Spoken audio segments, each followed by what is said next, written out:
Amphan वादळाच्या पार्श्वभूमीवर पंतप्रधान नरेंद्र मोदी पश्चिम बंगालच्या दौऱ्यावर आहेत। तर या दरम्यान विमानतळावर पश्चिम बंगालच्या मुख्यमंत्री ममता बॅनर्जी यांनी पंतप्रधान नरेंद्र मोदींचं स्वागत केलंय।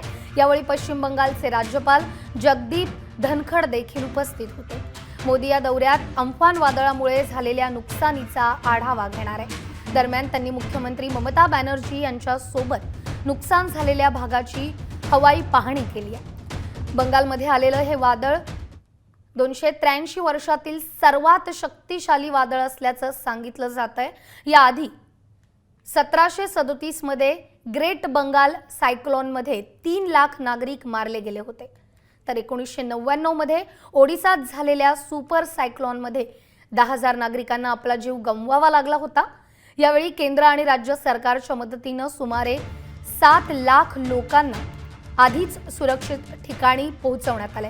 तरीही या वादळाच्या तडाख्यात आतापर्यंत पश्चिम बंगालमध्ये 80 नागरिकांना प्राण गमवावा लागल्याची माहिती समोर येते।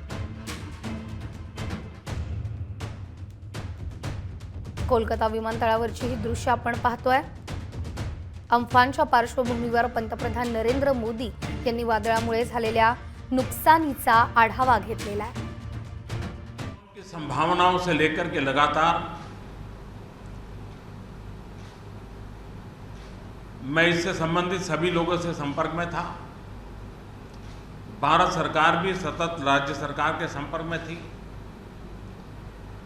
साइक्लोन का नुकसान कम से कम हो, इसके लिए जो भी आवश्यक कदम उठाने चाहिए उसके लिए राज्य सरकार और केंद्र सरकार ने मिलकर के भरसक प्रयास किया। लेकिन उसके बावजूद भी करीब करीब 80 लोगों के जीवन हम नहीं बचा पाए। इसका हम सबको दुख है। जिन परिवारों ने अपना स्वजन खोया है उनके प्रति केंद्र सरकार, राज्य सरकार और हम सबकी संवेदनाएं हैं और इस संकट की घड़ी में हम उनके साथ हैं। संपत्ति का भी नुकसान काफी होता है, चाहे एग्रीकल्चर हो, चाहे पावर सेक्टर हो, चाहे टेलीकम्युनिकेशन हो, चाहे घरों का उजड़ जाना हो, अनेक प्रकार का, चाहे वो इंफ्रास्ट्रक्चर का हो, चाहे व्यापार जगत से लोग जुड़े हुए हो, चाहे खेती क्षेत्र से जुड़े हुए, हर किसी को नुकसान होता है। आज मैंने हवाई निरीक्षण करके बारीकी से इस प्रभावग्रस्त विस्तार को मुख्यमंत्री जी के साथ, गवर्नर श्री के साथ दौरा करके उसको देखा है। अभी राज्य सरकार ने और मुख्यमंत्री जी ने विस्तार से मेरे सामने जो भी प्राथमिक आकलन है उसका ब्यौरा दिया है।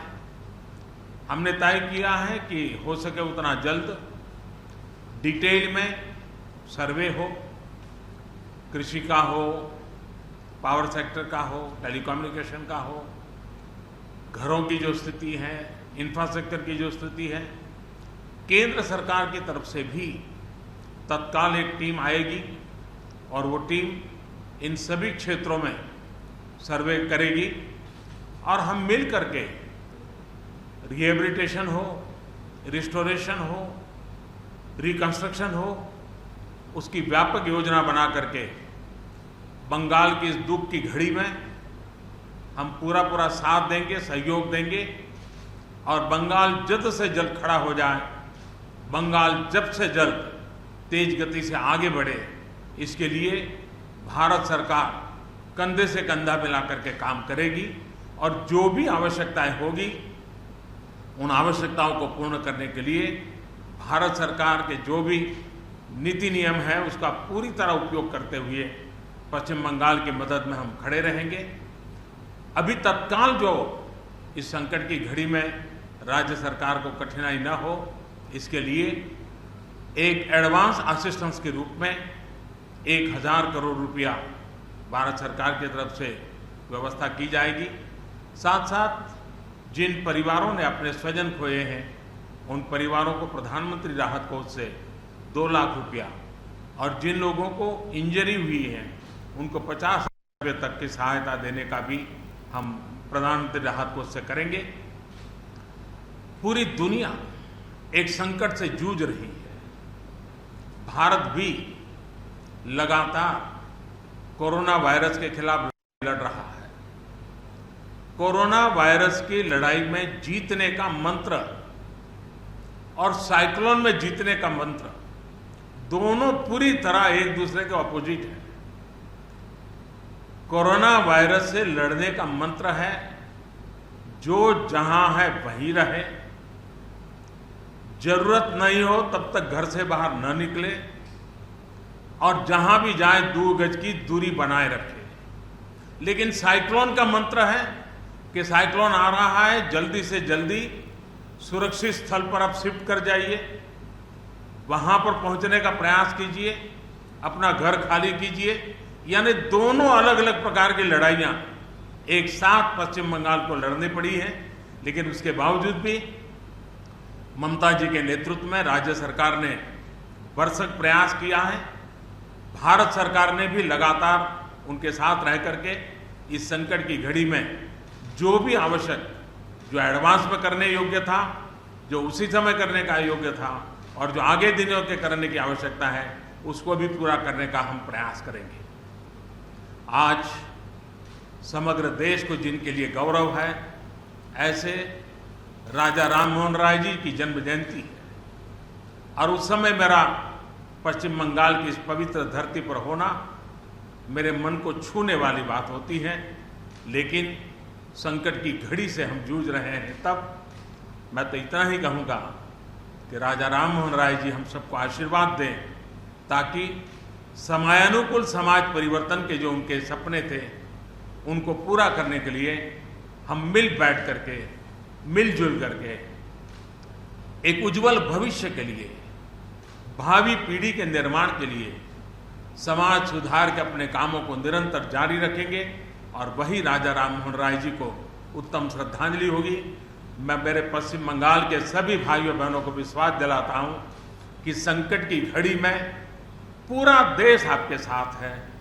भारत सरकार कंधे से कंधा मिला करके आपके साथ आने वाले सभी कामों में खड़ी रहेगी। इसी संकट की घड़ी के समय आप सबसे मिलने आया हूं, लेकिन कोरोना वायरस के कारण सब नागरिकों से तो नहीं मिल पा रहा हूं। मन में एक कसक तो रह जाएगी। यहां से मैं आज उड़ीसा की ओर जाऊंगा और वहां भी हवाई निरीक्षण करूंगा, वहां के माननीय मुख्यमंत्री जी से, वहां की सरकार से बातचीत करूंगा। मैं फिर एक बार पश्चिम बंगाल की इस दुख की घड़ी में मैं आपके साथ हूं। जल्द से जल्द आप इस संकट से बाहर निकले, इसके लिए मैं पूरी तरह आपके साथ रहूंगा। बहुत बहुत धन्यवाद।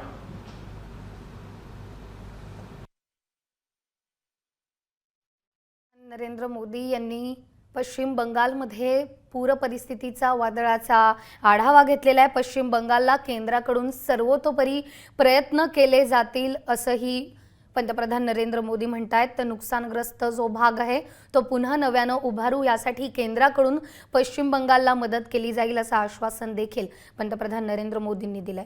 तर 1000 कोटीचं पॅकेज ही प्राथमिकता असेल आणि त्या प्रकारे पश्चिम बंगालला पुन्हा नव्याने उभारण्यासाठी मदत केली जाईल। हा भाग पूर्वीसारखा उभारू असं पंतप्रधान नरेंद्र मोदी म्हणतात।